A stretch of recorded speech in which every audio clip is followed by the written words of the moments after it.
Please, take a seat. I was just trying to get some knots out. But they can wait. Would you like to hear my story? I'm glad you came. I'll put this way.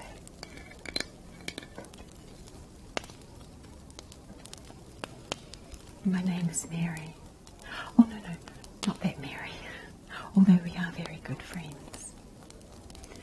I'm Mary from Magdalene. Mary Magdalene. Should I start at the beginning? Yes. Before I met him, I thought I was invincible. Most young people do.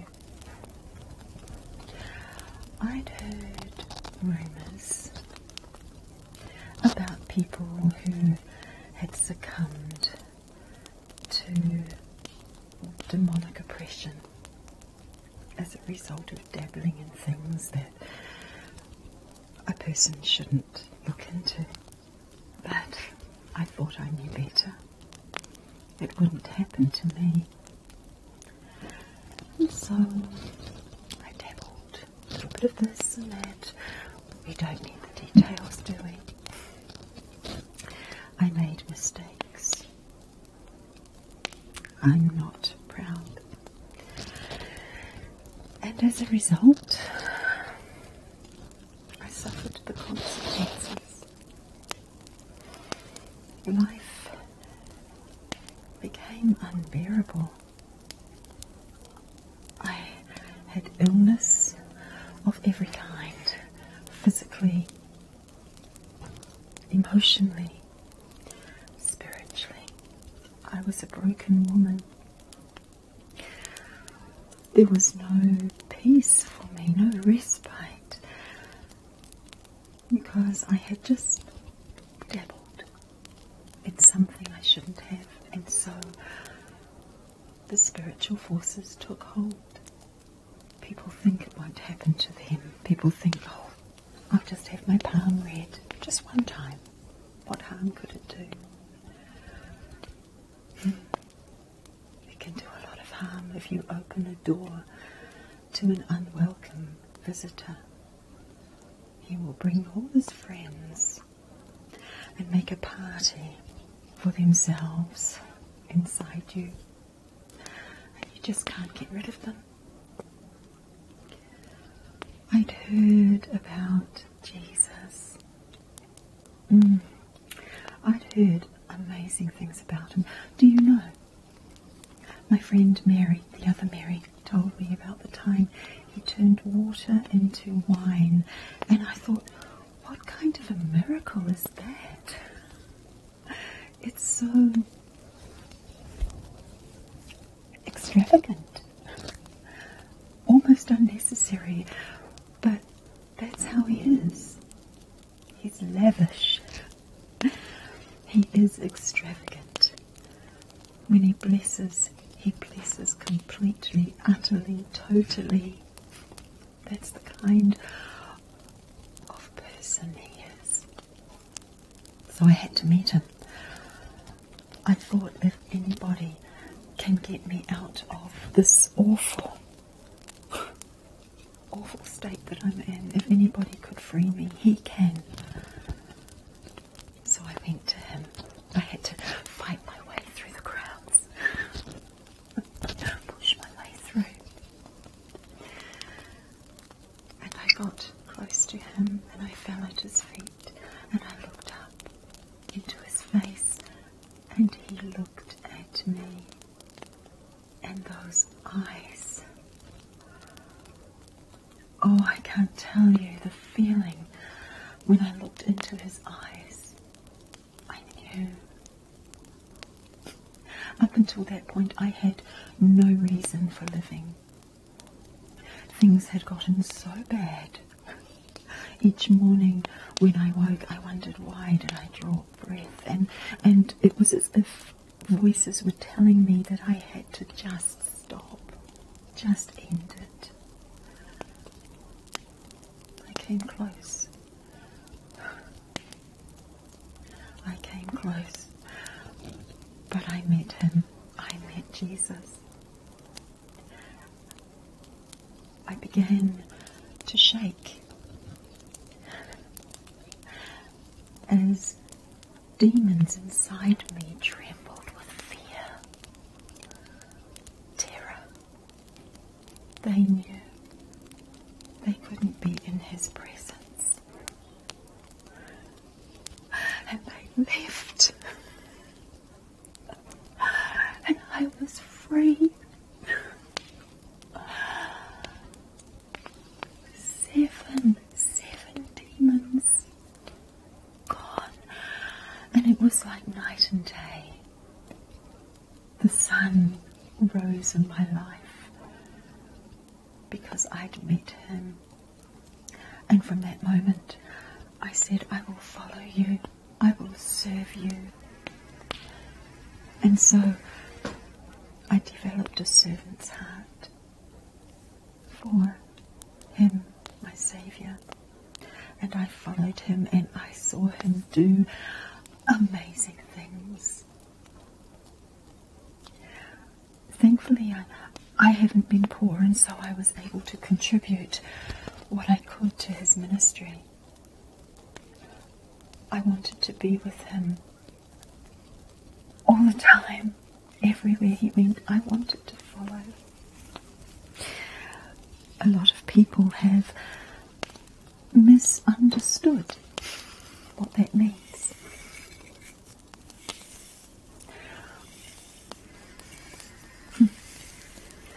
In an attempt to disparage his purity.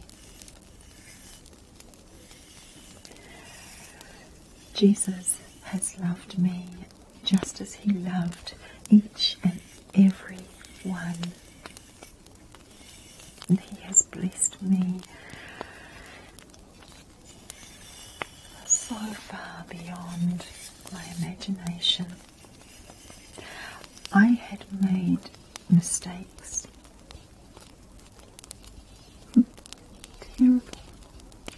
Terrible mistakes that had allowed spiritual forces to take over my life. But Jesus turned my life around in the most wholesome, pure, wonderful way. And so I followed him and served him. I became part of his close-knit community here on earth with his disciples and his mother, his lovely mother Mary. There was sometimes a little bit of confusion. Peter would call out Mary, and we'd both turn around. It was fun. I followed him to death. He had done nothing wrong. He had performed miracles. He had preached in the synagogues. I'd seen so much. He made people angry because they were challenged. They knew they were sinful. And they did not want to turn from their sin. Yet he loved them. And then in the garden, as he was praying, they took him, betrayed with a kiss from one of his close friends. He went into a panic. He was brought before Pilate. They questioned him. They scourged him, beat him, stripped the flesh off his back.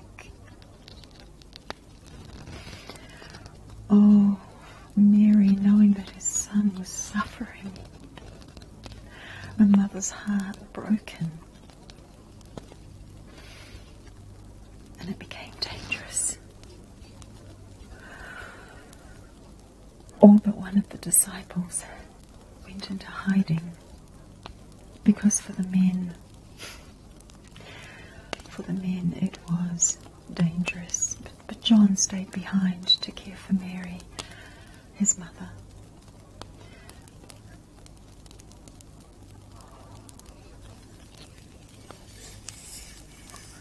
It was a terrifying time.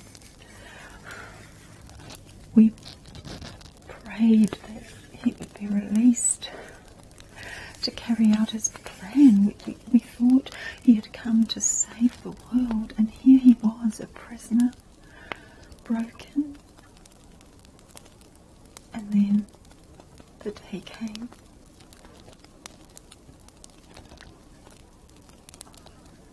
Golgotha,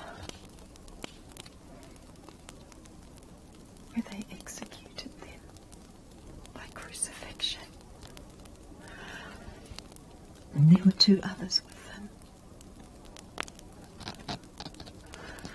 You could hear their cries ringing out across the hills, the valleys, their screams of agony. But Jesus, they drove nails into his hand, into his feet. And do you know what he said? Father, forgive them. They know not what they do. Even unto death he had such great love for those who would harm him.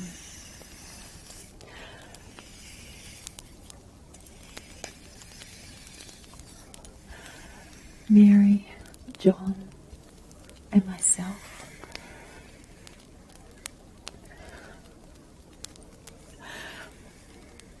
I could hardly look, but I had promised to follow him, and so I did not take my eyes off him. I forced myself to look.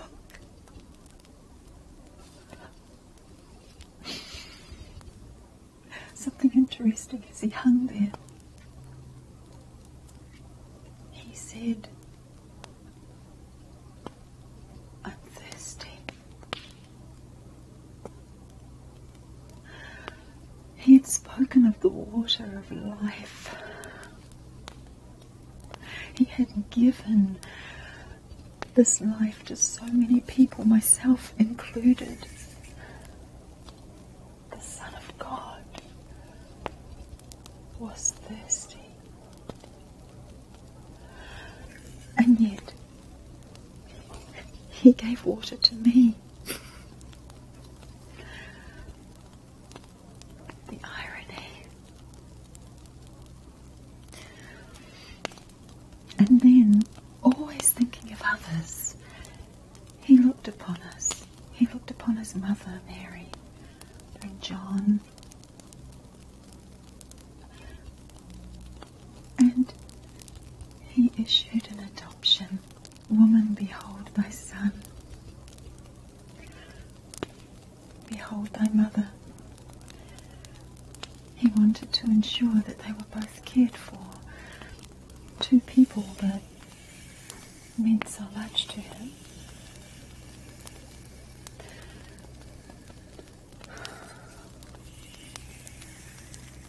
And then he uttered those words, "It is finished."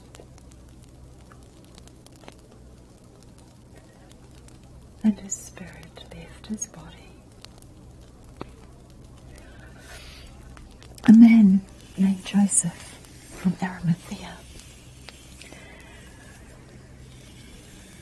he was willing for Jesus to be laid in the tomb he prepared for himself. I wanted to see where they laid him, because I had promised to follow Jesus. I would follow him in death as well as in life, because he had set me free. So I watched where they laid him.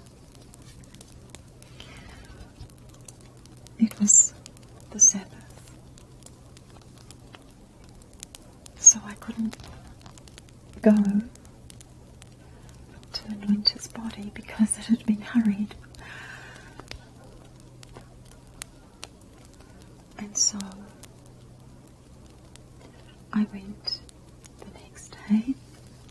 my spices, my oils, with Mary.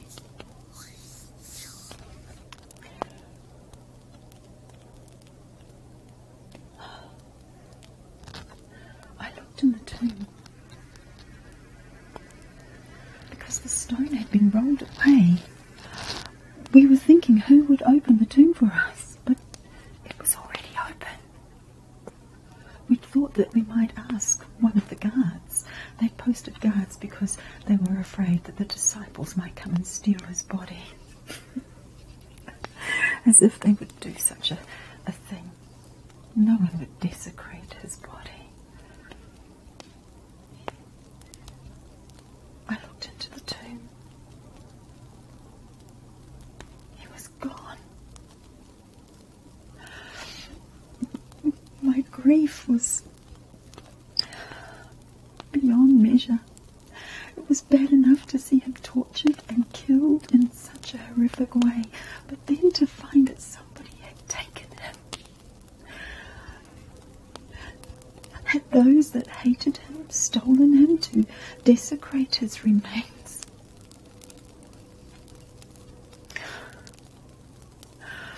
I saw two men sitting there and they were saying, "Why are you seeking the living among the dead?" I don't understand. And so I wept. No, it wasn't a gentle weeping. I was overcome with grief. Even the knowledge that the curtain to the temple had been torn apart from top to bottom was no reassurance to me. What was the point in entering the temple now that my Saviour was gone? Not only dead, but gone, and I couldn't even carry out that last act of service for him. And so I wailed with grief. There was a tidal wave, and I felt that it was the end.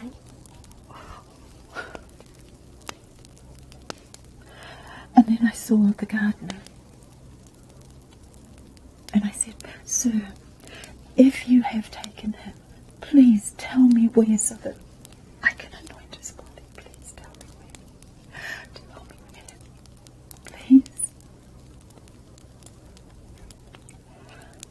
And then I heard that familiar voice, "Mary." I know that voice. I know his voice.